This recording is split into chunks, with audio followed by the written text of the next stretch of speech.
Everyone, welcome to my YouTube channel. আজকে দেখাবো তোমাদেরকে একটি এমব্রয়ডারি ইয়ারিং সেট। প্রথমে আমি এমব্রয়ডারি ডিজাইনটা করে নিয়েছি কাপড়ের উপরে। তারপর সেটি সাইজ মতো কেটে নিয়েছি। কেটে নেওয়ার পর দুটি কার্ডবোর্ড নিয়েছি, দুটি কার্ডবোর্ডে লাগিয়ে নিচ্ছি। তোমাদেরকে প্রথমেই বলি, ডিজাইনটা এমব্রয়ডারি করার সময় ফুলের ডিজাইন, যে কোনো ফুলের ডিজাইন তোমরা করার সময় কিছুটা জায়গা নিয়ে করবে। তো আমার বেশি জায়গা নিয়ে করা হয়নি, তাই লাগাতে একটু সমস্যা হয়েছিল কার্ডবোর্ডে। তো তারপর আমি পেছনে কাপড় লাগিয়ে নিয়েছি ওটা ঢাকা দেওয়ার জন্য। তারপর ও ইয়ারিংয়ের যে এটা হয় হেডপিনটা, সেটা লাগিয়ে নিচ্ছি দুটোতেই। তো লাগিয়ে নেওয়ার পর আমি নিচের দিকে কয়েকটি ঘুঙুর অ্যাড করে নেবো জাম্পিংয়ের সাহায্যে। তো ঘুঙুর অ্যাড করে নিচ্ছি জাম্পিংয়ের সাহায্যে, তো দেখতে ভালো লাগার জন্য।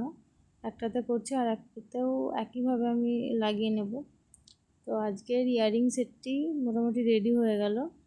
আজকের ইয়ারিং সেটটি তোমাদের কেমন লাগলো অবশ্যই কমেন্ট করে জানিও। ভালো লাগলে সাবস্ক্রাইব করে দিও। আজকের মতো টাটা।